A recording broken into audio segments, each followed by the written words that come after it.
Rowdy hero Vijay Devarakonda తన భారం మొత్తం దిల్ రాజు మీదే వేశాడట. అదేంటి ఆయనేం చేయగలడు అనుకుంటున్నారా?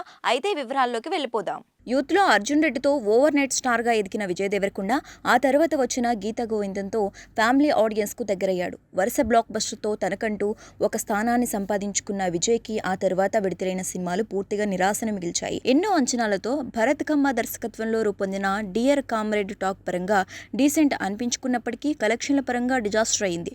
2020లో ప్రతిష్టాత్మక క్రియేటివ్ కమర్షియల్ బ్యానర్లో తెరకెక్కిన వరల్డ్ ఫేమస్ లవర్ సినిమాను కనీసం ప్రేక్షకులు పట్టించుకోకపోవటం అందరినీ ఆశ్చర్యపరిచింది. ఇక ఆ తర్వాత పూరి జగన్నాథ్ దర్శకత్వంలో పాన్ ఇండియా లెవెల్లో భారీ అంచనాలతో భారీ బడ్జెట్తో వచ్చిన లైగర్ గురించి ఎంత తక్కువ మాట్లాడుకుంటే అంత మంచిది. ఈ సినిమా పూరి టాలెంట్ మీద డౌట్తో పాటు విజయ్ కెరియర్ మీద నెగిటివ్ ఇంపాక్ట్ క్రియేట్ చేసి పారేసింది. యాక్షన్ ఎంటర్టైన్మెంట్ తప్ప లవ్ ఫ్యామిలీ జానర్స్లో ఇంకా సినిమాలు చేయను అని ప్రకటించిన ఈ రౌడీ హీరో లైగర్ దెబ్బకు మళ్లీ లవ్ స్టోరీస్ బాటను ఆశ్రయించాడు.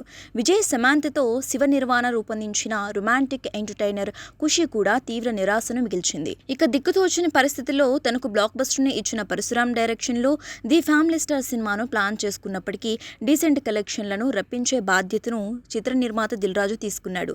అందుకే పక్కాగా ప్లాన్ చేసి ఫ్యామిలీ స్టార్ సినిమాను విడుదల చేస్తున్నారు.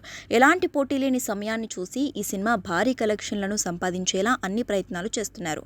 ఈ సినిమా ఫలితం ఏమైనా తారుమారు అవుతే మాత్రం ఈసారి రౌడీకి కష్టాలు మొదలైనట్టే. మలయాళం స్టార్ పృథ్వీరాజ్ సుకుమారన్ కి నేషనల్ వైడ్ నుంచి మంచి క్రేజ్ ఉంది. మలయాళంతో పాటు తమిళ్, తెలుగు, హిందీలో మంచి మార్కెట్ ఉన్న పృథ్వీరాజ్ లేటెస్ట్ గా సెలార్ మూవీతో అద్భుతమైన పేరును సంపాదించుకున్నారు. పృథ్వీరాజ్ తాజాగా గోట్ లైఫ్ సినిమా 5 భాషల్లో భారీగా విడుదలకు సన్నాహాలు చేస్తూ ప్రమోషన్లు చేస్తున్నారు. అయితే పృథ్వీరాజ్ పెద్ద స్టార్ గానే కాకుండా బ్లాక్ బస్టర్ డైరెక్టర్ అనే విషయం అందరికీ తెలిసిందే. మోహన్ లాల్ తో తెరకెక్కించిన లూసిఫర్ మలయాళంలో కలెక్షన్ల సునామీ సృష్టించింది. ఈ నేపథ్యంలో ఒక తెలుగు ఇంటర్వ్యూ పృథ్వీరాజ్ను తెలుగులో ఎవరిని డైరెక్ట్ చేయాలనుకుంటున్నారు అని అడిగారు. దీనికి సమాధానంగా తనకు బాలకృష్ణ గారంటే చాలా ఇష్టమని, అవకాశం ఇస్తే ఇంతవరకు ఎవరూ చూడని చూపించిన విధంగా పక్కా మలయాళ కమర్షియల్ సినిమా తీసి కొత్త బాలకృష్ణను ఆవిష్కరిస్తానని చెప్పడం విశేషం. రజనీకాంత్ 171వ సినిమా అఫీషియల్ పోస్టర్ విడుదలైంది. తలైవర్ 171 గా రిలీజ్ అయిన పోస్టర్ అభిమానులతో పాటు ప్రేక్షకులని విపరీతంగా అలరిస్తోంది. లోకేష్ కనగరాజ్ దర్శకత్వంలో రూపుదిద్దుకుంటున్న ఈ సినిమా పోస్టర్లో ఉన్న డీటెయిల్స్ ఎల్సీయూ అభిమానులను అమితంగా ఆకట్టుకుంటుంది. ముఖ్యంగా రజనీకాంత్ గాగుల్స్ లో కనిపిస్తున్న రోలెక్స్ వాచ్, రజనీకాంత్ చేతికి రోలెక్స్ వాచ్లతో చేసిన హ్యాండ్ కాఫ్స్ చూస్తుంటే ఈ సినిమా లోకేష్ సినిమాటిక్ యూనివర్స్ లో ఒక భాగమని అభిమానులు కేరింతలు కొడుతున్నారు. ఇక ఈ పోస్టర్లో రజనీ చాలా యంగ్ గా, ఎనర్జెటిక్ గా కనిపిస్తూ రగడ్ లుక్ తో అలరిస్తున్నారు. ఈ సినిమా రెగ్యులర్ షూటింగ్ స్టార్ట్ అయ్యి సంక్రాంతికి రిలీజ్ చేసేందుకు ప్లాన్ చేస్తున్నారు. డబ్బింగ్ సినిమాలో మలయాళం సినిమాలకు మన తెలుగులో సెపరేట్ ఫ్యాన్ బేస్ ఉంది. మలయాళం స్టార్స్ స్ట్రైట్ తెలుగు సినిమాలు నటిస్తూ ఉండటం వలన వాళ్ళ సినిమాలను మన వాళ్ళు ఈజీగా ఓన్ చేసుకుంటున్నారు. సీనియర్లైన మోహన్ లాల్, మమ్ముట్టిలతో పాటు ప్రెజెంట్ జనరేషన్ లో పృథ్వీరాజ్, దుల్కర్, ఫాహద్ ఫాజిల్ కూడా తెలుగు సినిమాలో మెరుస్తూ ఉండటం కూడా ఈ మార్కెట్ కు ఒక ప్రధాన కారణం. మన్యం పులి 2018 చిత్రాలు తెలుగులో 10 కోట్ల వరకు కలెక్షన్లను సాధించగా, తాజాగా వచ్చిన ప్రేమలో 11 కోట్లకు పైగా కలెక్షన్లను సాధించి ఇంకా థియేటర్స్ లో విజయవంతంగా రన్ అవుతూ ఉంది. ఇప్పుడు తెలుగులోకి మరో మలయాళ సంచలనం రాబోతోంది. అదే మంజ్మెల్ బాయ్స్. మలయాళంలో 200కి పైగా కలెక్షన్ల సునామీని సృష్టించిన ఈ చిత్రం ఏప్రిల్ 6న ఇరు తెలుగు రాష్ట్రాల్లో విడుదలకు సిద్ధమవుతోంది. ఈ సినిమా తెలుగు వారిని ఎంత మేరకు అలరిస్తుందో చూద్దాం. డబ్బింగ్ సినిమాలకు తెలుగులో ఎప్పుడూ మంచి మార్కెట్ ఉంటుంది అనే విషయం అందరికీ తెలిసిందే. అది థియేటర్లో కావచ్చు, లేక ఓటీటీలో కావచ్చు. తాజాగా మలయాళ సంచలనం ప్రేమలు తెలుగులో కూడా భారీ విజయాన్ని సాధించింది.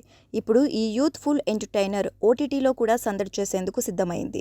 డిస్నీ ప్లస్ హాట్స్టార్లో ఈ రోజు నుంచి స్ట్రీమింగ్ అవుతూ థియేటర్లో మిస్ అయిన వారిని అలరిస్తోంది. ఈ వారం అనేక భాషల్లో అనేక సిరీస్లు, సినిమాలు ఓటీటీలోకి వచ్చిన తెలుగు ప్రేక్షకుల ఆసక్తి మొత్తం ప్రేమలు మీదే ఉండటం విశేషం. మొత్తానికి మెగా అభిమానుల నిరీక్షణకు కాస్త ఊరట లభించింది. అనఫీషియల్ గా ఏడాది క్రితమే రిలీజ్ అయిన పాటను రామ్ చరణ్ బర్త్డే సందర్భంగా అఫీషియల్ గా రిలీజ్ చేశారు. జరగండి జరగండి అనే లిరిక్స్ తో ప్రారంభమైన ఈ సాంగ్ కు అభిమానులు కాస్త ఆనందిస్తున్న ప్రేక్షకులు మాత్రం నిరాశను వ్యక్తం చేస్తున్నారు. శంకర్ రేంజ్ లో ఈ పాట లేదని, తమన్ బదులుగా ఏఆర్ రెహమాన్ ను గేమ్ చేంజర్ కు తీసుకుంటే బాగుండేదని అభిప్రాయపడుతున్నారు.